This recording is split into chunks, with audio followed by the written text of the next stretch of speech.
Donc là, on va faire un très beau projet dans des structures d'accueil pour les enfants placés. Voilà, donc là, on va faire des salles aussi, et puis on va en faire pour les soignants, mais aussi pour les enfants. Il faut quelqu'un qui est dédié à la qualité de vie au travail. Alors, ça se fait déjà dans les gros établissements, mais nous, tu vois, je suis en province, en campagne, c'est un peu plus long à se mettre en route. Mais il faut quelqu'un qui est dédié à la qualité de vie au travail. Ça, c'est garanti. Garanti. Voilà, et au départ, en fait, c'était pour pouvoir créer des kits et les distribuer aux infirmières parce qu'ils n'avaient rien au départ, tu vois. Et après, ils ont décliné. Une fois qu'elles ont été équipées, elles ont aidé les étudiants et tout, mais elles ont créé une structure où, en fait, les IDEL de la région peuvent venir et parler entre elles, tu vois, se soutenir. Ça, c'est génial. Il faut avoir déjà repéré un lieu qui est susceptible d'accueillir la salle pour que nous, on puisse aussi un peu se projeter. Et ensuite, on fait la première rencontre en visio et après, on déroule, quoi. Okay.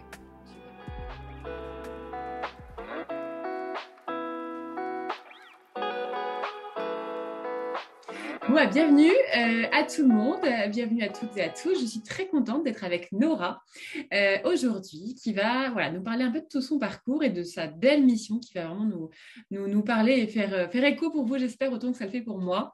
Nora, je te présente les personnes à qui tu t'adresses avec moi aujourd'hui. Donc, il y a des étudiants, des étudiantes, des ESI évidemment, des infirmières, des infirmiers, des soignants aussi de manière plus globale qui viennent aussi nous écouter, des infirmières, des infirmiers de tout tâche, entre guillemets, des jeunes diplômés, milieu de carrière, fin de carrière, donc voilà, un petit peu de tout.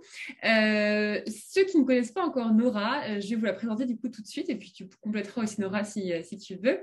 Vous allez voir qu'on est un petit peu pareil avec Nora, on est deux infirmières reconverties, on prend soin des soignants maintenant. Et je peux pour toi, et moi je sens qu'on on a bien accroché pour ce côté où on a envie de faire des choses, de faire bouger les choses. Et voilà, moi j'aime bien ton côté où tu dis les choses simplement et en fait, ça fait du bien, tout simplement. Pour te présenter un peu Nora, donc tu étais infirmière au bloc opératoire. Tu avais aussi un autre métier avant et tu nous en parleras après si tu as envie. Tu t'es reconvertie en infirmière et du coup maintenant, tu as encore changé et tu es maintenant chargée de projet pour une association dont tu vas nous parler un petit peu après. Et en fait, je ne sais pas si je peux spoiler ou pas, mais voilà, tu as un projet qui est génial. Je vais te laisser l'expliquer un petit peu après. Et du coup, tu fais le plaisir aujourd'hui de nous en parler. Déjà, de parler de ton parcours. Moi, j'aime beaucoup la façon dont tu en parles, en fait, et la façon dont les choses sont simples sont simples. Sont dites avec authenticité, en tout cas. La belle mission que tu as aussi aujourd'hui et qu'on va partager du coup à tous les soignants qui nous entourent. Bienvenue à toi, du coup, Nora. Est-ce que j'étais complet dans ta présentation? Est-ce que tu veux ajouter autre chose?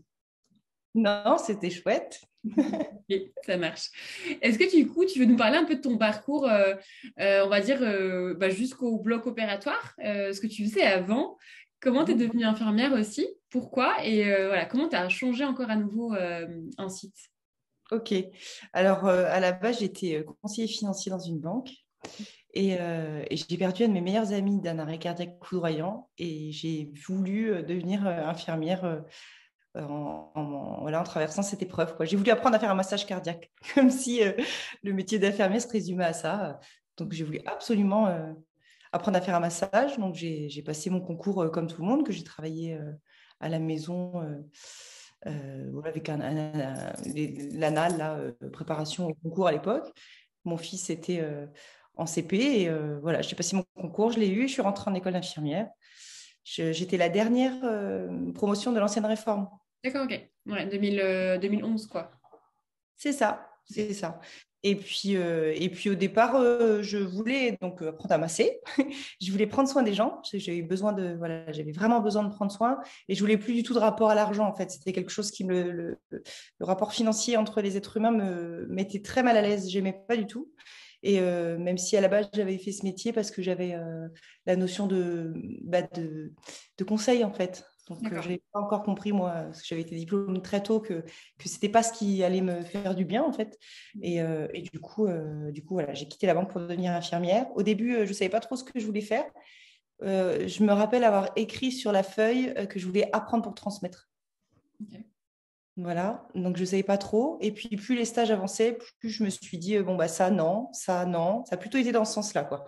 Les enfants, c'était pas possible. La psy, j'étais trop là. Il y a plein de choses comme ça. Je disais, non, ça, je peux pas, je suis trop fragile. Souvent, c'était je suis trop fragile. C'était pas j'aime pas ou c'était vraiment je suis trop fragile. Et puis, jusqu'au jour où on m'a emmenée en stage voir une appendicectomie en McBurney. Et là, ça a été évident. J'ai dit, bon, bah, c'est ce que je veux faire. Je veux travailler dans ce contexte-là. Et là, j'étais en deuxième année, il me semble, en fin de deuxième année. Et du coup, j'ai demandé mon pré-pro au bloc opératoire. Ça s'est super bien passé. La clinique qui m'avait pris en pré-pro m'a proposé l'embauche. Donc, j'ai eu mon diplôme le vendredi 17 novembre et le lundi, j'ai intégré la clinique. J'y suis restée six petits mois, mais j'ai beaucoup appris en clinique avec un chirurgien qui était formidable, qui s'appelait le docteur Perrin. Et il partait à la retraite. Il savait qu'à l'hôpital public, de l'autre côté de la rue, on cherchait une infirmière. Il m'a recommandé, sans que je le sache. On m'a appelé, on m'a proposé de rejoindre l'hôpital public. Et ça avait beaucoup de sens pour moi de rejoindre le public. Donc après, j'ai intégré le bloc de l'hôpital public de Bourges. Et je ne l'ai pas quitté jusqu'à maintenant, quoi. Ok, Voilà. super. Super, trop chouette. Donc, un beau parcours du coup au bloc, au CH du coup de chez toi en fait. Et après, du coup, comment t'es arrivé à ta mission du coup actuelle de chargée de projet? Comment t'es Ouais, arrivé?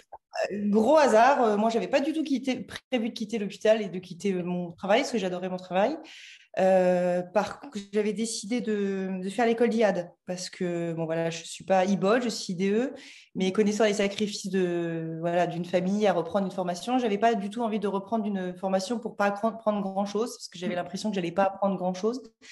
Donc du coup, j'avais décidé de faire le concours d'IAD et puis Mister Covid est arrivé. Donc les blocs opératoires ont été mis à l'arrêt. On a continué à assurer nos fonctions de prise en charge des urgences et puis de cancéro. Et tous les personnels de bloc opératoire ont été réquisitionnés pour aller renforcer les réa, comme on avait l'expertise en asepsie notamment, et puis les IAD pour tout le reste. Donc du coup, j'ai atterri en réa, je me suis portée volontaire sur la première vague.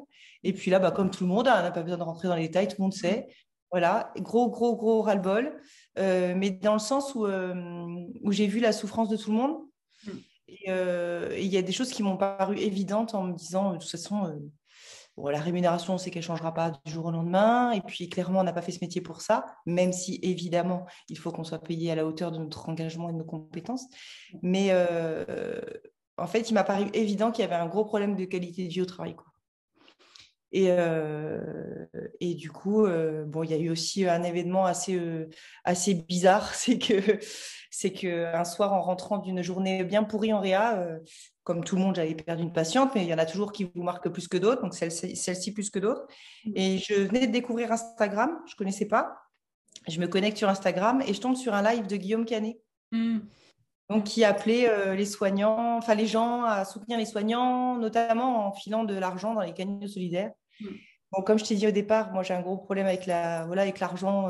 Je trouve que ça a plutôt tendance à pourrir les liens. Et enfin, moi je reste persuadée qu'à cette époque-là, on n'avait pas besoin d'argent, mais plutôt de masques, de protection et de soutien. Donc en fait, ça m'a piqué et je me suis rendu compte qu'on pouvait commenter, tu sais, sous le live en direct. Donc j'ai tout de suite mis, c'est cool, vous aussi, de surfer sur la vague des soignants, mais est-ce que sorti de là, vous serez là pour nous soutenir? Et alors le truc de dingue, c'est que il a vu le commentaire. Il m'a appelé immédiatement en visio. Donc voilà, donc j'ai répondu. Mon mari à côté a cru que j'étais en train de faire un AVC. Quand je lui ai dit Guillaume Canet est en train de m'appeler, il a dû se dire l'autre, elle est en train de péter un Tout plomb. va Et bien. donc, voilà. Donc on a parlé et puis il a voulu rencontrer mon équipe, donc on a fait une visio le lendemain. Ce qui a été chouette, c'est qu'il a fait des lives après dans plein de structures partout en France pour aider à libérer la parole et puis lui aussi pour prendre le pouls parce que comme tous, il savait pas trop ce qui se passait, mis à part ce qu'il voyait sur BFM. Et surtout, il a tenu parole. Il m'a dit oui, je serai là pour vous soutenir. Donc il m'a dit s'il y a une manif nationale, tu me préviens et je serai là. Et donc, je l'ai prévenu, il y a eu une manif nationale. Je suis montée à Paris avec mes collègues du blog. Il est venu, il était rejoint par son épouse, donc Marion Cotillard, et sa meilleure amie. Et ils ne sont pas venus juste pour la photo, parce qu'il n'y avait pas de photo, clairement, on n'a prévenu personne, donc on n'a pas été pollué par des journalistes ou des choses un peu comme ça qui auraient pu un peu casser l'intimité du moment. Et ils ont suivi toute la manif, ils étaient là du début jusqu'à la fin. Donc ça, c'était chouette. Et par contre, ils ont été rejoints à ce moment-là par Nicolas Chaban, qui est le fondateur de la démarche alimentaire C'est qui le patron. Hier soir, il y a eu un film de projeté justement qui parle de la détresse des producteurs. Et du coup, ils avaient décidé, grâce à des ventes records, de créer une fondation pour aider les gens qui avaient été impactés par le Covid. Moi, à l'époque, j'avais dit à Guillaume, je vais partir. Je sens que je vais partir. Il faut que je trouve quelque chose de positif. Parce que moi-même, je pense que je vais sombrer dans mon propre burn-out. Et puis, il faut que je donne du sens à tout ça. Et je pense que clairement, si je n'avais pas réussi à donner du sens à tout ça, je me serais moi-même effondrée. Et donc, il m'a dit, mais qu'est-ce que tu veux faire? Je lui ai dit, je ne sais pas. La seule chose dont je suis convaincue, c'est que maintenant, je veux prendre soin d'eux. Comment? Je ne sais pas. Et c'est vrai que je n'avais pas forcément d'idée. Je dis, mais je veux prendre soin d'eux. Voilà, j'ai besoin de prendre soin d'eux. Et entre guillemets, si on ne le fait pas nous, qui le fera, quoi. Parce qu'on savait très bien que sorti de là, tous ces habitudes, voilà, ça allait disparaître. On le savait très bien. On le savait tous très bien. Donc, du coup, j'ai été rejointe à la manif par Nicolas Chaban, qui m'a dit qu'il avait créé une fondation et qu'il voulait aider les soignants. Donc, un peu comme tout le monde, ils avaient, tu sais, l'idée de faire des week-ends box, repos solidaire. Donc là, j'aurais mis un stop tout de suite en leur disant, déjà en les remerciant, parce que c'était très gentil de vouloir nous filer un coup de main, mais je leur ai dit, par contre, vous allez reproduire un peu ce qui a été fait pour moi et ce qui a tout gâché. Ça a été la distribution de la prime, en fait. C'est de séparer les gens, parce que ce qui était, entre guillemets, beau dans l'horreur qu'on a connue sur la première vague, c'est cet hôpital qui s'est fédéré, plus de grades, plus d'infirmiers, plus d'aides-soignants, plus de docteurs, tout le monde était... Et ça, c'était beau dans l'horreur, en fait. Et moi, j'ai adoré ces moments-là, de travailler tous ensemble, sans guerre d'ego. J'ai trouvé ça fantastique, vraiment. Et puis, ils ont tout flingué quand ils ont distribué la prime qui, justement, a remonté les gens. Et du coup, je lui dis, mais là, ça va être la même chose. Vous allez distribuer des week-ends solidaires, mais à qui? Comment? Qui est le plus méritant? Les familles monoparentales, c'est bien d'offrir un week-end, mais il faut pouvoir se payer l'autoroute, mettre le plein pour y aller. Je lui dis, on n'est pas capable de savoir si dans 15 jours on est en repos avec les pénuries de personnel, ça va être compliqué. Voilà. Et du coup, je lui avais dit, par contre, moi, j'ai un petit rêve secret. Et j'avais vu ça dans des reportages. Et puis, mon petit frère qui travaille pour une boîte de contrôleur aérien, c'était des salles de détente, en fait. Donc, juste des grandes salles de détente, accessibles 24 heures sur 24, pour te poser. Enfin, tu vas bien réchauffer ta gamelle, écouter un peu de zik, lire un bouquin, des choses simples, quoi, évidentes. Une salle cocooning, quoi, une vraie salle, pas notre salle de repos qu'on connaît avec des chaises froides, des tables vides. Ouais, tout sauf une salle de repos, quoi. Ouais, c'est ça, tout sauf ça. Et puis, à ce moment-là, il y avait aussi l'association d'Anne Romanoff qui s'était lancée, qui fait un truc formidable, c'est qu'elle rééquipe toutes les salles en rééquipant en cafetière. Donc, j'ai eu la chance de la rencontrer parce qu'elle s'était fait planter par un financeur. Elle savait que nous, on avait des financements sur la fondation parce que forcément, j'ai rejoint la fondation. Parce qu'en fait, l'idée a été validée et retenue par l'équipe. Moi, j'ai bossé avec eux bénévolement tout l'été. Okay. Et puis, au mois de septembre, ils m'ont appelé en visio en me disant, écoute, voilà, l'idée, on la trouve top, on en a parlé, ça plaît beaucoup. Par contre, il faut que tu quittes l'hôpital. Donc, j'ai demandé ma dispo. Tout le monde m'a dit, tu as signé un contrat? Non. Tu sais combien tu vas gagner? J'en sais rien. Ouais, tout le monde m'a dit, mais t'es cinglé, t'es malade, t'es fonctionnaire. Non, non, en fait. Et j'avais tellement besoin de le faire que voilà, c'était évident. Et puis, je suis partie sur une relation de confiance et je ne me suis pas plantée. Donc, c'est aussi à ce moment-là que j'ai rencontré Anne Romanoff parce qu'elle s'était fait planter par des financeurs. Okay. Une banque, on ne va pas la nommer, ça ne sert à rien, qui en fait devait lui payer normalement 40 sièges relax pour pouvoir, tu sais, mettre dans les salles un peu pour tout le monde. Et en fait, elle les avait commandés, mais elle ne pouvait pas les payer. Elle avait su que la fondation avait été créée par C'est qui le patron. Moi, à ce moment-là, j'avais les fonds sur l'asso, mais je n'avais pas le projet. Donc, le but, ce n'était pas de faire dormir de l'argent sur l'asso. Donc, du coup, on lui a payé. Et puis derrière, j'ai fait aussi ma petite main.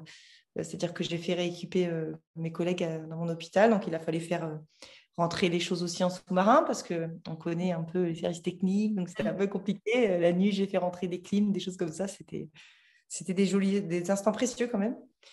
Et donc voilà, donc j'ai intégré la fondation et puis il a fallu montrer que c'était possible. Ça a Ouais. été compliqué, forcément, parce que tu fais rentrer le privé dans le public, donc c'est compliqué. Et puis la qualité de vie au travail chez nous, bah, Tout à revoir. on ne connaît pas, quoi. Enfin, déjà, prendre le temps pour nous, on ne connaît pas. Se dire qu'on peut avoir une qualité de vie au travail, on ne connaît pas non plus. Donc, avec le premier établissement pour lequel j'ai travaillé, ça a été un échec. Mais parce que, bon, maintenant, avec le recul, je me dis que c'est aussi peut-être compliqué de partir le vendredi comme infirmière de bloc et puis revenir lundi comme chargée de projet, niveau crédibilité, Ouais. un peu chaud, quoi. Et puis, un peu comme quand tu es apprenti dans un endroit et que tu reviens en tant qu'employé. Ouais. Mais bon, on avait décidé de faire l'hôpital psychiatrique, donc c'est un deuxième temps. D'accord. Parce qu'on savait que la psychiatrie avait été fortement éprouvée, ça avait été un peu les oubliés quand même du Covid. Et du coup, on a pu créer la première salle là-bas. Et puis, donc ça a été beaucoup de pression parce que leur envie que ça réussisse. Donc, c'est la salle pilote. Elle a été livrée en octobre. Et puis là, le 21 du mois de mars, là, on va créer une grande salle, une grande terrasse en face parce qu'il y a un extérieur. Voilà, donc ça, c'était le projet pilote. Et puis il y a plein d'autres projets qui sont en train de se concrétiser partout en France. Et puis, on a élargi notre champ de compétences parce que on a décidé avec l'équipe de prendre soin de ceux qui prennent soin des autres. Donc, ne pas s'arrêter comme nous, on nous a un peu mis, tu sais, dans des cases pendant longtemps, les infirmiers, les soignants, le machin. Moi, je me suis refusée à le faire. Donc là, on va faire un très beau projet dans des structures d'accueil pour les enfants placés. Voilà, donc là, on va faire des salles aussi, et puis on va en faire pour les soignants, mais aussi pour les enfants. Ah, super. Voilà. Et toi, du coup, Nora, là-dedans, c'est un projet qui est magnifique. Et toi, tu arrives, en fait, qu'est-ce que tu fais, toi, dans le projet? Parce que je vois qu'en fait, tu dessines des plans, Ouais. tu fais quoi? En fait, tu arrives, c'est toi qui repères la salle, tu dessines les plans, tu designes un peu Alors, la chose, tu fais les on a créé un machins. site. En fait, le gros du travail qui s'est passé l'année dernière, c'est qu'il a fallu dessiner un process. Ouais. Parce que moi, clairement, comme je t'avais dit à demi-mot, quand on m'a dit tu vas être chargé de projet, ouais, cool, sauf que je savais pas ce que c'était. Donc, j'ai laissé Google et j'ai tapé chargé de projet. Ah ouais, c'est quoi? Oh, faut savoir faire ça, ça. D'accord, ok. Bon, allons-y. Et en fait, j'ai tout de suite compris que dans le métier de chargé de projet, en gros, il fallait créer quelque chose, un projet, mais surtout le rendre accessible aux autres. En fait, il fallait que je sois capable de faire quelque chose. C'est comme ça que je l'avais compris, moi, en fait. C'est de créer quelque chose qui puisse être dupliqué par n'importe qui d'autre. Donc là, je me suis dit, il faut que je fasse un protocole. Sauf que un protocole, c'est ce qu'on utilise nous. Ouais. Donc, j'ai dit, c'est quoi un protocole pour un chargé? Donc, c'est un process. Donc, j'ai dessiné tout le process l'année dernière. Au fur et à mesure des travaux, tu vois, forcément ce qui est chouette, c'est qu'il y a des moments où je me suis plantée, donc je me dis, ah bah ça va pas, donc il faut mettre ça dans ce sens-là. L'évacuation des déchets, tu vois, des choses toutes simples, comme ça, que tant tu peux pas anticiper, les livraisons, voilà. Et donc, on a créé un site internet aussi. Donc, il a fallu créer les pages du site internet pour créer le Typeform pour, tu vois, j'ai appris des mots quand même, pour que les hôpitaux puissent faire leurs demandes. Parce que ce que j'ai retenu, par contre, dans les premiers chantiers, c'est qu'en fait, il fallait absolument que la demande émane de l'hôpital. Parce qu'à partir du moment où elle émane de l'hôpital, ça veut dire qu'ils sont déjà La démarche. dans la démarche. Et comme nous, ce qu'on fait, c'est complètement en co-construction, c'est-à-dire qu'en fait, c'est vraiment de la co-construction. C'est les soignants qui choisissent leur ambiance, ce qu'ils veulent dans la salle, voilà. Et même après, voilà, ils choisissent tout. Et même après, au niveau de la construction de la salle, ils peuvent aussi participer. Là, par exemple, l'hôpital psychiatrique, ils ont même filé des jours à des infirmiers pour qu'ils puissent venir mettre un coup de pinceau. Ça leur permet aussi voilà, de faire autre chose. Donc, c'est ça mon travail, ça, là, tout ce qui est, après, une fois que j'ai les contacts, je me déplace dans l'hôpital, je vais vérifier, je vais voir les salles, voir ce qui est faisable, ce qui n'est pas faisable. Et puis, ce qui est chouette, c'est que tu vois, avec le rendez-vous que j'ai eu en début de semaine, donc à la maison d'accueil des jeunes là sur Paris, enfin des jeunes, des enfants, hein, de 1 jour jusqu'à 16 ans, je crois que c'est notre force à nous, les infirmières, quand même, c'est tu sais, de ne pas s'arrêter sur un truc. C'est-à-dire que tu sais vite analyser le truc et te dire non, en fait, ça va pas, on va faire autrement. Et pas refaire le même pansement bêtement. Non, en fait. C'est pas parce qu'il y avait le pansement d'avant que le deuxième est mieux. Et d'ailleurs, j'ai appelé le projet Un pansement pour nos soignants pour que justement ce soit adapté. Et tu vois, là, mardi, j'y suis allée et tout de suite, clairement, j'ai dit non, bah là, en fait, on va pas faire ça. On va pas faire une salle. C'est pas possible. C'est pas ce qu'il faut faire. Et voilà. Et c'est ça qui est chouette, c'est essayer d'emmener de la qualité de vie, redonner aussi un peu retisser du lien, créer du dialogue. Et c'est surtout, alors, je veux dire les choses sans choquer, mais redonner, c'est pas redonner de l'importance, c'est vraiment de redonner de l'importance aux soignants, c'est-à-dire les meilleures personnes placées pour dire ce dont elles ont besoin, c'est les personnes concernées. Donc voilà. Alors, si demain on me dit que bah, moi, ce qui va prendre soin de moi, c'est de faire une salle de sport, et ben on va faire une salle de sport, les gars. Tu vois? Donc moi, après, mon travail là-dedans, c'est d'aller chercher les financements, c'est de montrer que c'est possible. Et puis, c'est aussi d'essayer parce que c'est quand même une petite bagarre avec les habitudes. Et puis, tu sais, c'est très codé, le public, avec des cahiers des charges qui sont compliqués, avec... voilà, c'est ça le gros aussi du travail. Moi, ce que je t'ai demandé, jusqu'où ça va justement, parce que une fois que tu as installé, enfin, même si c'est une co-construction, une fois que tu as installé la salle et que c'est prêt, que les soignants ont vraiment à cœur, enfin, ils ont choisi eux-mêmes, donc en fait, ils ont à cœur de l'occuper. Est-ce que après, c'est aussi ton rôle de faire en sorte que sur le long terme, non seulement l'hôpital laisse vraiment du temps aux soignants, parce que c'est bien beau d'avoir une salle et de dire oui, on veut une salle, mais est-ce que vraiment, concrètement, ils ont le temps? Et est-ce que voilà, est-ce qu'elle est utilisée vraiment par les soignants, tu vois, est-ce que tu vois les Alors le truc c'est que tout de suite ils s'engagent en signant une charte aussi en disant que voilà, il y a des choses qui sont pas négociables, c'est-à-dire qu'on va se déployer à partir du moment où on nous garantit que ce sera accessible 24 heures sur 24 pour tout le monde, les soignants, les administratifs, pour tous les hospitaliers en fait, et qu'ils puissent en faire ce qu'ils veulent. C'est-à-dire que c'est un chez eux, chez vous. C'est ce qu'on leur dit. Donc, par exemple, tu peux y organiser un anniversaire, un pot de départ, présenter ton bébé, tu vois, des choses comme ça. Et par contre, ce qu'on essaye d'expliquer et qui fonctionne maintenant, c'est qu'il faut quelqu'un pour gérer cette salle. Il faut quelqu'un qui est dédié à la qualité de vie au travail. Alors, ça se fait déjà dans les gros établissements, mais nous, tu vois, je suis en province, en campagne, c'est un peu plus long à se mettre en route. Mais il faut quelqu'un qui est dédié à la qualité de vie au travail. Ça, c'est garanti. Garanti. Donc, nous, quand on s'en va, la salle leur revient et ils en feront ce qu'ils veulent. Et tu vois, ce qui est chouette, c'est que par contre, comme c'est une démarche citoyenne, on y retourne pour vérifier si ça fonctionne. Nous, ce qu'on a envie, c'est d'y retourner, de se rendre compte que tu as une cafetière qui a été cassée, que tu vois que ça vit en fait. Ils ont accroché des photos, des trucs. C'est ça en fait qu'on attend. Et là, la dernière salle, ce qui était chouette, c'est que quand j'y suis retournée, je me suis rendu compte que les meubles avaient été changés de place. Et là, je dis, bah, c'est génial. C'est-à-dire qu'ils se sont appropriés, se sont rendus compte que le canapé, il était mieux avec la vue sur l'extérieur. Là, on avait fait aussi une petite salle de sport, donc ils avaient changé le tapis de course de place. Donc, tu vois, ça, c'est des signes qui te disent que c'est cool, quoi. Alors, évidemment, en ce moment, ils n'ont pas beaucoup de temps. Donc, tu en as qui sont de coupure, qui le font, ceux qui sont de garde.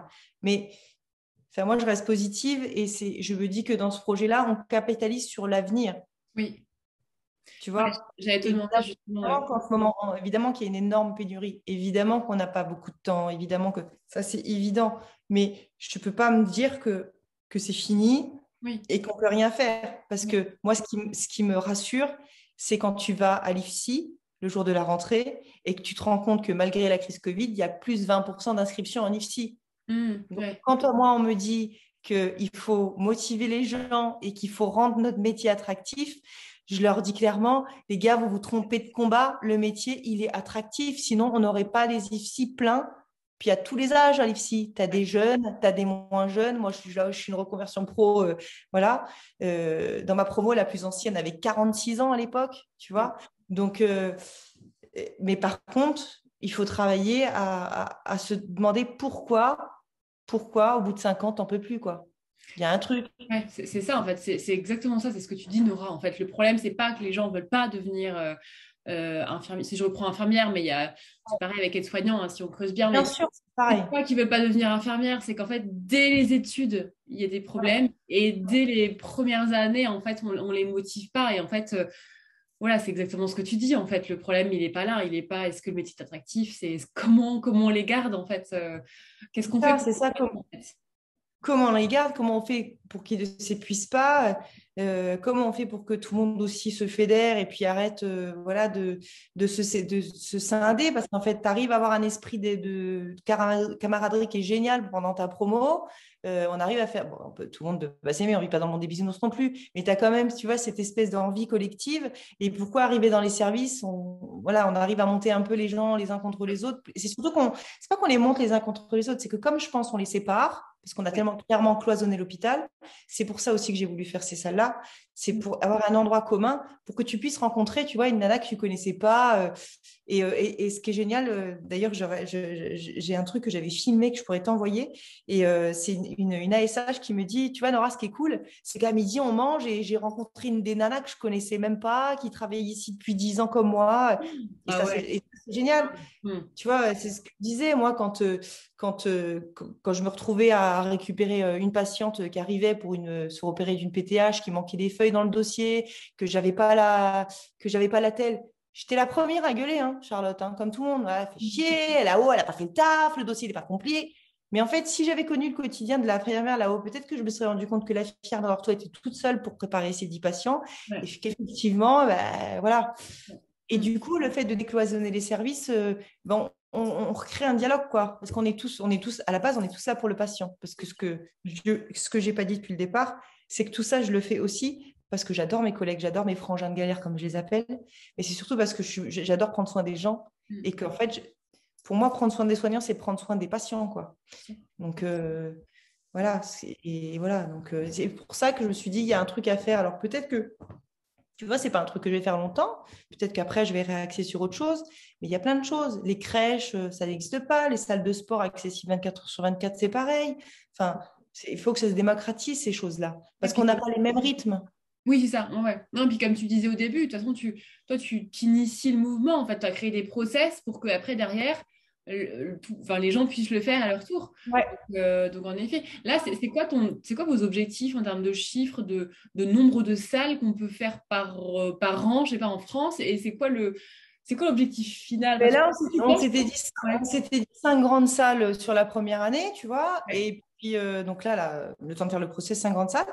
Et en fait, le truc magique qui se passe, c'est que je me rends compte j'ai des demandes là, sur le site internet et c'est des établissements qui ont déjà commencé. Donc, ils se sont rendus compte. Et puis, il faut être complètement aussi honnête. Ils sont pas fous. Ils savent très bien qu'ils sont obligés de le faire. Parce qu'aujourd'hui, demain, quand une infirmière ou un infirmier va sortir ou un AS, il va regarder à droite et à gauche où est-ce que j'aurai voilà, une qualité de vie au travail. Il ne va pas y aller pour la paye, clairement.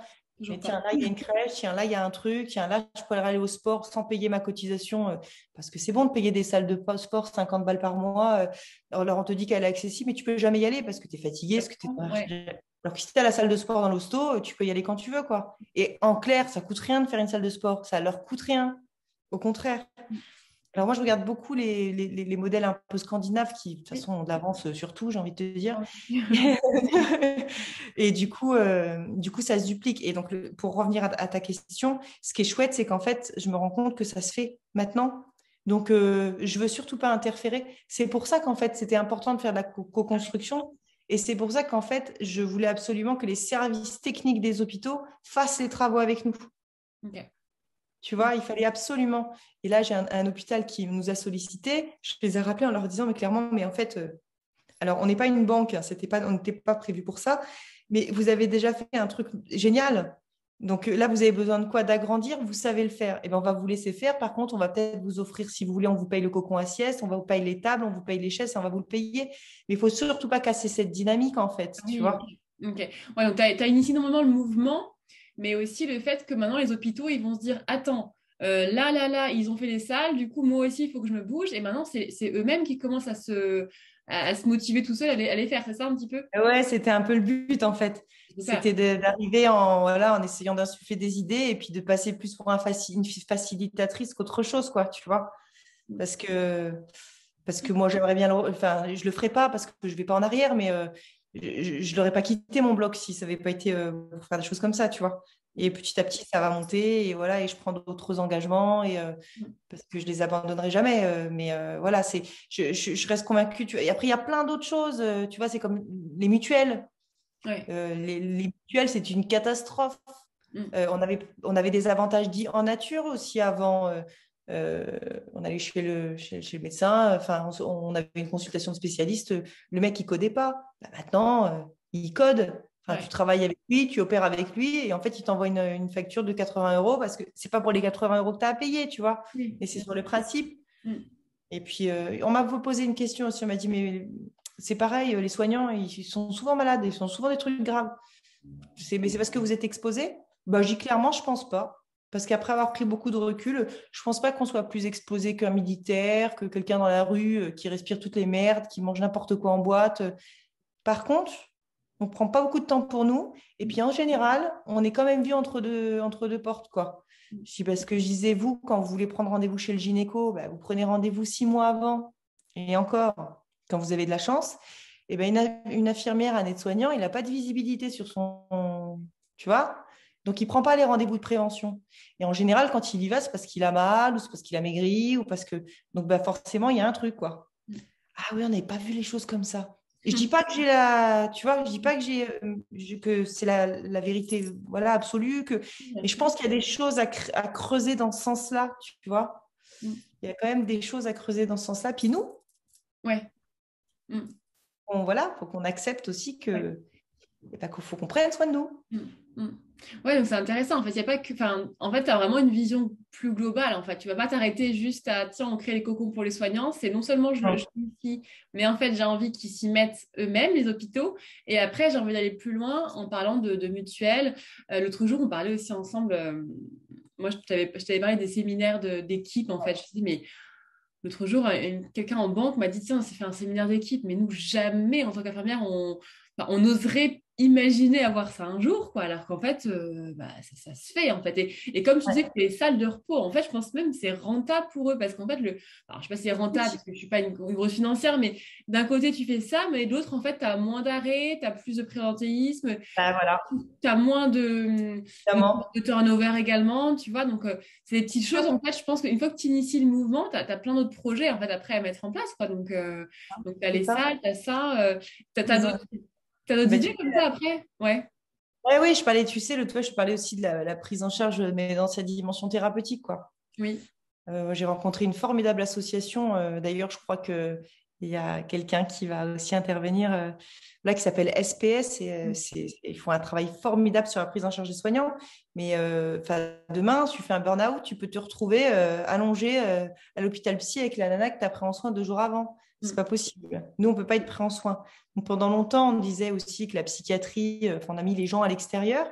Ouais. Et on les a fait rentrer en ville, heureusement, avec les appartements, tu sais, tout ça là. Donc évidemment qu'il fallait. Mais par contre, nous, je ne pense pas qu'on ait besoin de cette prise en charge-là. Et quand j'ai creusé un peu et que je me suis renseignée, j'ai appris que par exemple, les forces spéciales, les gendarmes, quand ils pètent un câble, parce qu'il faut dire les mots aussi, hein, quand on pète un câble, mais ils ne se retrouvent pas à l'hôpital psychiatrique de la ville, en fait. Tu as des centres spécialisés, voilà, parce qu'on ne nous soigne pas de la même façon. Enfin, moi, je me suis vue hospitalisée, remonter la couette de la mamie à côté, quoi. Enfin, tu vois, quand tu vois que la perf passe pas, c'est plus fort que toi, il faut que tu ailles toucher. Voilà. Donc, et donc, du coup, ça, j'aimerais bien aussi qu'un jour, on se positionne là-dessus et qu'on se dise, les soignants, on ne les soigne pas comme les autres. Il faut aussi que nous, on l'admette. Il faut aussi que nous, on l'admette. Et puis ça, je trouve que c'est important, quoi. On pourrait créer des lieux comme ça, ressources, pour pouvoir se poser. Tu me disais pas, Laura, que ça existait déjà ou que ça allait bientôt se mettre en place, non? Justement des cliniques qui gardaient quelques lits pour les soignants? Alors voilà, ça existe déjà. Justement, il y a l'association SPS qui a quelques lits dans certaines structures. Après, c'est ce qui est... Enfin, moi, ce qui me gave, c'est que c'est privé, quoi. Tu vois? Pas du tout vis-à-vis d'SPS parce qu'ils n'ont pas le choix, mais c'est privé. C'est encore du privé. Alors que ça devrait être quelque chose de pris en charge par l'État, tu vois? Parce qu'on reste quand même... on est des fonctionnaires de l'État, tu vois? Et la grande majorité, quand même, travaille en public. Et je pense que les soignants, que ce soit dans le privé ou dans le public, ont besoin de se sentir pris en charge par l'État, quoi. Tu vois? Ouais. Voilà. Je pense que pour montrer qu'on, voilà, c'était les premiers à dire qu'on était essentiel. Et effectivement, on était essentiel. Il faut quand même se le dire. Voilà, parce que sans les soignants, l'hôpital, clairement, n'aurait pas tenu. Enfin, pas besoin de... Tout le monde le sait. Donc, du coup, je pense qu'il y a cette dimension aussi essentielle. Il faut les prendre en charge différemment. Et il faut que ce soit une vraie prise en charge. Je pense qu'il faut qu'il y ait vraiment un moratoire là-dessus. Et il faut aussi que nous... on accepte d'être malade, qu'on accepte d'être affaibli. Et ce sera, je pense, beaucoup plus simple. Enfin, je pense qu'accepter d'être pris en charge dans une structure qui est plus adaptée, où tu risques pas de te retrouver avec des patients, c'est quand même un peu plus facile, quoi. Bien sûr. Oui, bien sûr. Ouais, donc en fait, il y a d'une part le côté où dans la fonction publique, il faudrait qu'il y ait du coup un cocooning en fait spécifique pour les fonctionnaires, parce qu'en fait, c'est OK, tu as les inconvénients de la fonction publique, mais il faut aussi qu'il y ait les avantages d'un côté aussi. C'est vrai que l'espace qu'on a eu hier, du coup, avec Pauline, du coup, c'est le privé, le libéral aussi, ça s'adresse à tout le monde, évidemment, hein, mais c'est vrai que, comme tu disais, il faut que ce soit aussi juste pour tout le monde. En fait, il faut que tout le monde aussi s'y retrouve, que ce soit...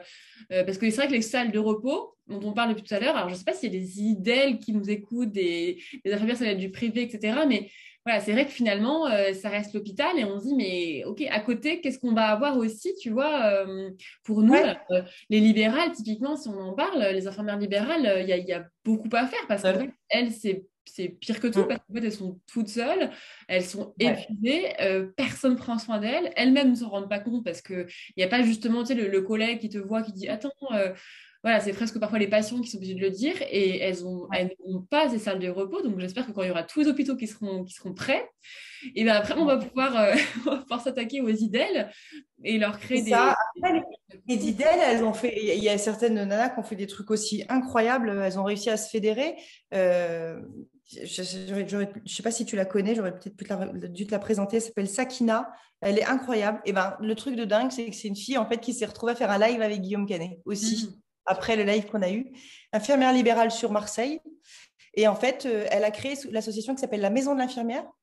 D'accord. Et voilà. Et au départ, en fait, c'était pour pouvoir créer des kits et les distribuer aux infirmières parce qu'ils n'avaient rien au départ, tu vois. Et après, ils ont décliné. Une fois qu'elles ont été équipées, elles ont aidé les étudiants et tout. Mais elles ont créé une structure où, en fait, les IDEL de la région peuvent venir et parler entre elles, tu vois, se soutenir. Ça, c'est génial. C'est génial. Et c'est sur Marseille, c'est sur Marseille. C'est sur Marseille. Parce que tu vois, pour en revenir là, privé-public, la loi impose maintenant que ton employeur te paye la moitié de ta mutuelle. Donc, tu travailles en clinique, tu as une mutuelle et ton employeur est obligé de te payer la moitié de ta mutuelle. Bah, ça n'existe pas dans le public. Oui. Et les libérales, c'est pareil. Les libérales, elles sont... Pareil. Voilà. Pareil. Elles ont des charges incroyables et alors, tu entends les gens qui font des raccourcis. Oui, mais elles gagnent beaucoup d'argent. Eh ben, regarde les horaires qu'elles font et puis on verra si elles gagnent beaucoup d'argent en fait. Donc c'est pour ça que tu vois, je pense plutôt à une prise en charge plus globale. Regarde, vraiment sur le statut de soignant, pas de clivage privé-public en fait. Je pense qu'il y a quelque chose à créer dans ce sens-là. Tu sais, quand tu peux faire comment ça s'appelle là, des cures. Oui. Tout le monde est éligible à une cure. Que tu sois dans le privé, que tu sois dans le public, tu as une prise en charge de la Sécu. Donc, ça existe. Donc, cette façon de prendre en charge les gens spécifiquement, mais globalement, ça existe. Donc, je pense qu'il y a un truc à creuser comme ça. Et qu'on devrait, ça devrait être essentiel, quoi. Parce qu'un burn-out ou une petite déprime qui est maltraitée, ça fait une infirmière ou un soignant qui s'en va, hein, dans le meilleur des cas. Dans le meilleur des cas, il s'en va. Oui, bien sûr. Oui. Après, il fait des erreurs ou après, parce que c'est vrai qu'il y a... Je pensais à pire, tu vois. Oui, bien sûr. Voilà, je pensais à ceux qui vont jusqu'au bout et qui mettent fin à leur jour, tu vois. Bien sûr. Donc, du coup, voilà, je pense que faut prendre soin d'eux dans toutes les dimensions, dans différentes dimensions, en fait. Et il faut pas qu'on oublie la dimension thérapeutique. Il y en a qui le font bien, et je pense qu'il faut, et puis il faut se fédérer, quoi. Faut arrêter les guerres d'ego, tu vois. Moi, il y a une grande fondation très connue qui avait vu l'idée, parce que j'avais beaucoup communiqué sur LinkedIn avant, exprès justement pour là, j'ai pensé à ça, ça, ça, ça, ça. Sauf que bon, donc cette fondation a fait des salles de détente aussi, mais qui coûtent beaucoup plus cher parce que c'est pas les mêmes matériaux. Mais je me suis dit, bah, c'est génial. Déjà, tu vois, ils ont entendu parler de ça, ils le font. SPS, moi, je rêve que d'un truc, c'est qu'on copie SPS. Il faut qu'on copie, tu vois. Et c'est pour ça qu'il faut. Enfin, moi, on fait les choses avec la sauce dans le sens où, pour que ça, tu vois, pour que ça se démocratise, j'ai pas envie qu'on dise Nora elle a fait ça ou la fondation elle a fait ça. C'est pas le but en fait. En fait, quand tu as vraiment une mission, en fait, qui te... Pas comme quand tu parles depuis tout à l'heure, en fait, quand tu as une mission qui te tient à cœur et qui te porte, tu n'as même pas envie de savoir qui a fait... Enfin, tu vois, qui est où et qui fait quoi. En fait, tu as envie de voir les gens heureux et tu vois que ça marche, en fait, tu vois. Donc, en fait, c'est ça ce que tu dis. C'est en fait, peu importe si c'est plutôt cette association, ou si c'est nous, ou si c'est elle, ou c'est elle qui a eu l'idée, etc. En fait, il faut qu'on soit bien et que tous les soignants soient... C'est ça, en fait, le but, en fait. On est toutes là pour la même chose et en fait, c'est vrai que c'est pas tout seul en son coin qu'on va y arriver, c'est clair. Donc, Non, c'est sûr. ouais, C'est ouais, sûr. Et puis, je suis trop contente quand je vois tu vois, des posts en disant, bah, tiens, ils ont créé telle bulle de machin. Mais c'est génial. Enfin, à chaque fois, je suis contente. Enfin, je me dis, oh, c'est trop cool, quoi. Ça y est, ils y vont, quoi. Donc, c'est chouette. Après, pour nous, c'est plus facile parce qu'on est en dehors du système. Donc, on a pris assez de recul, on voit les choses d'en haut, on peut se projeter. Mais je pense à tous les copains et les copines qui sont toujours dans la galère et qui sont toujours... Ils ne le voient pas, ça, hein, c'est pas possible. Hein, avec ce qu'ils ont vécu et ce qu'ils veulent toujours... Ils ne peuvent pas le voir parce que ils sont encore dedans, ils n'ont pas vu les choses. Mais c'est pour ça que voilà, je veux rester profondément optimiste, même si moi aussi, hein, j'ai des gros coups de mou. Des fois, je suis très en colère parce que justement, elle m'appelle en pleurs et que ça, c'est juste insupportable. Mais il faut que justement, nous qui sommes sortis du système, entre guillemets, il faut qu'on se fédère, qu'on s'aide toutes les uns les autres et puis qu'on se dise qu'on va y arriver, quoi. On va tous y arriver ensemble. Il n'y a pas de secret. carrément. Est-ce que tu peux nous redire, Nora, pour ceux qui nous écoutent, parce que même pour moi, c'est pas hyper, hyper clair, entre l'asso, le projet, est-ce que tu peux redire un petit peu les noms et qui fait quoi? Donc moi, j'ai en tête, j'ai Pansement pour nos soignants, C'est qui le patron? Il y a aussi Fonds Solidarité Citoyen. Qui est où là-dedans et Alors, tu vois. C'est qui le patron? C'est une démarche qui a créé des produits. Il n'y a pas d'actionnaire, c'est des sociétaires. Donc, pour 1 euro, tu deviens sociétaire, c'est-à-dire que tu élabores les cahiers des charges des produits, en sachant que ce qui est important, c'est de rémunérer le producteur au juste prix. Ouais. Le produit le plus connu, c'est la brique de lait bleue et blanche. Voilà. Donc, cette démarche alimentaire, pendant le premier confinement, ils ont fait des ventes records parce que tout le monde s'est mis à consommer un peu plus responsable et puis ils se sont tous jetés sur les pattes. Sauf que les sociétaires ont été extrêmement mal à l'aise avec ce surplus d'activité. Tout de suite, ils ont dit c'est pas possible. Donc, en un week-end, ils ont créé un fonds et ils ont voté à plus de 98% de reverser le chiffre d'affaires supplémentaire sur ce fonds et de faire des aides à ceux qui étaient impactés par la crise. Donc, à l'époque, il y a eu des commissions avec des aides jusqu'à 1 500 € pour ceux qui ne travaillaient plus, pour les indépendants, pour les intermittents du spectacle. Hein. Et ils voulaient prendre soin des soignants. Ils ne savaient pas comment. Et c'est là qu'on s'est rencontrés et que j'ai parlé des salles. Donc, C'est qui le patron a créé une association qui s'appelle le Fonds de solidarité des consommateurs et des citoyens. D'accord. Voilà. Et il fallait trouver un nom, si tu veux, au projet, parce que moi, quand j'arrivais, en fait, je travaillais pour le fonds, comme tu dis, c'était pas assez clair.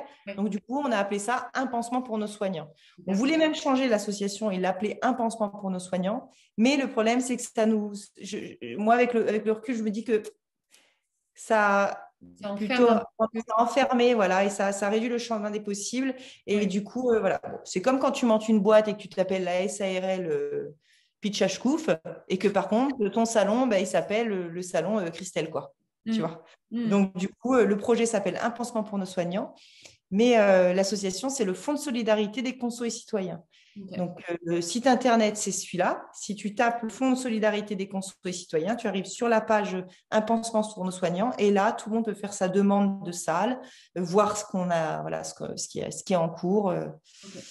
D'accord. Okay. Voilà. Et là, par exemple, là, je suis infirmière à l'hôpital. J'ai envie que mon hôpital fasse justement, lance la démarche.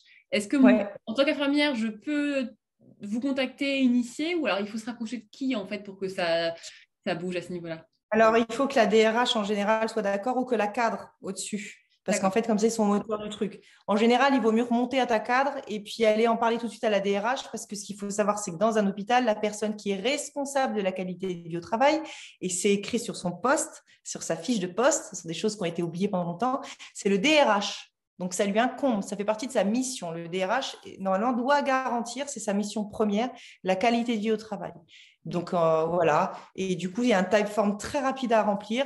La seule chose, c'est que par contre, il faut des photos. Il faut avoir déjà repéré un lieu qui est susceptible d'accueillir la salle pour que nous, on puisse aussi un peu se projeter. Et ensuite, on fait la première rencontre en visio. Et après, on déroule, quoi. Ok, super.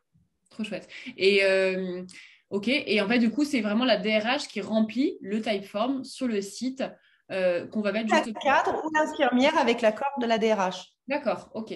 N'importe qui peut le remplir, mais c'est mieux d'avoir l'accord de la DRH parce que sinon, en fait, tu vas le remplir et nous, après, on va tomber dans un mur. Donc, on n'a pas envie de faire des fausses joies, quoi, tout simplement. Ouais, carrément. C'est ça, en fait. Ouais, c'est pour ne pas faire de fausses joies. Parce que nous, clairement, à partir du moment où... Alors, là, par contre, la seule chose, c'est que c'est pour l'instant réservé qu'aux institutions publiques ou aux établissements privés à but non lucratif. D'accord, ok. Voilà. Et par contre, on n'est pas fermé, au contraire, à aider et à conseiller les établissements privés plutôt que reverser aux actionnaires. S'ils veulent mettre un peu de sous dans le projet, on les aide à mettre en route, voilà, sachant que c'est pas des salles qui coûtent très cher vu qu'on a des beaux partenariats avec Leroy Merlin France, avec voilà. Puis on essaie de travailler au niveau local aussi, c'est-à-dire qu'à chaque fois qu'on amorce une salle, on essaie de travailler avec tous les commerçants locaux. Super. Créer à chaque fois un cercle vertueux. Super. Voilà. C'est un beau projet. Franchement, Nora, vraiment bravo. Bravo à toi. Tu vas te sentir bien en fait, maintenant. Tu vas te sentir vraiment à ta place en fait dans ce que tu fais.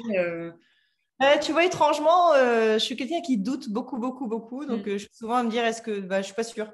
Non, je suis bien. Par contre, je suis bien. Je suis beaucoup plus apaisée, je le sens. Mais non, je suis pas sereine en fait parce que ça va pas assez vite, et puis je pense que c'est bien parce que tant que je douterai, je resterai pas à faire des choses qui leur ressembleront pas parce que c'est pareil. Moi, ce que je dis, je me suis éloignée de l'hôpital, donc à un moment donné, je vais plus prendre le pouls au quotidien et forcément, même si ça me fait mal au cœur de dire, je vais plus connaître les priorités, je vais plus savoir ce dont ils ont vraiment besoin. Donc c'est pour ça que j'ai besoin que ce soit eux qui construisent eux-mêmes. Nous, on arrive comme facilitateurs et c'est à eux de le faire. Oui, après, quand tu gardes toujours un pied, je trouve, avec tes copains, enfin tes potes, tu gardes toujours un pied. De toute façon, on n'est pas déconnecté, tu vois, comme des personnes dont tu parlais au tout début. Tu disais, voilà, des assos qui ont envie de bien faire, mais qui ne savent pas de quoi tu as vraiment besoin. Tant que tu ne l'as pas vécu, en fait, c'est vrai que tu peux être un peu à côté de la plaque, en fait. Mais même si tu as déjà quitté depuis quelques mois, en fait, tu sais, en fait, au fond de toi, quoi. En tout cas. Ouais, j'espère. C'est ma plus grosse trouille, en fait. Tu vois, c'est parce que tu changes quand même, tu vois. C'est ma plus grosse peur, en fait. Mais je serai toujours infirmière. Toute ma vie, je serai infirmière. Quand on me demande ce que je fais, je dis je suis infirmière. Voilà.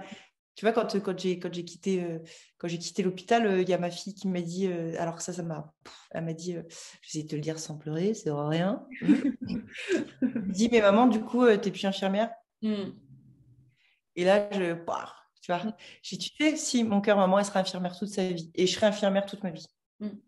Parce que vraiment, toute ma vie, je le ferai. Demain, elle a un bobo, ta fille, voilà, elle dira maman. Ouais.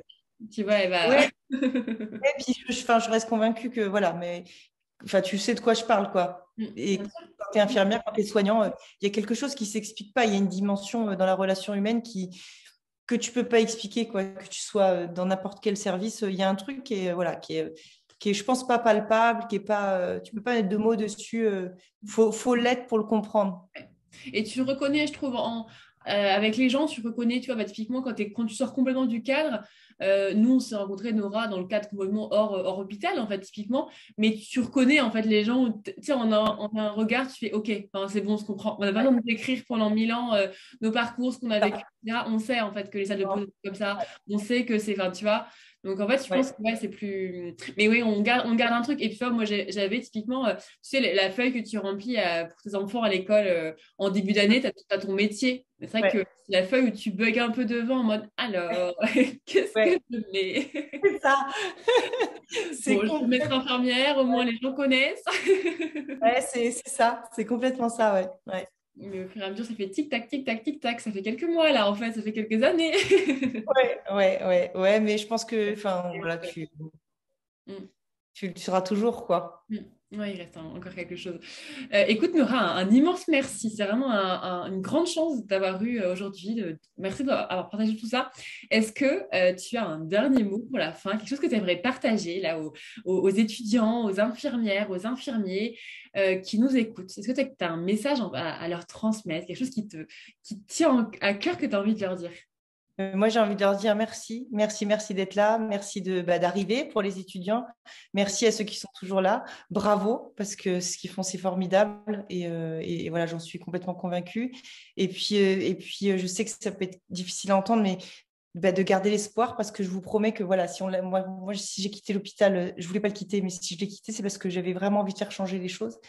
Et je suis pas une magicienne, mais on est beaucoup, beaucoup, beaucoup à vouloir changer les choses. Après, vous savez très bien qu'on est des gens de l'ombre, donc même quand on fait des choses dans une autre dimension, on reste des gens de l'ombre, mais je peux vous promettre qu'on est beaucoup à essayer de faire changer les choses.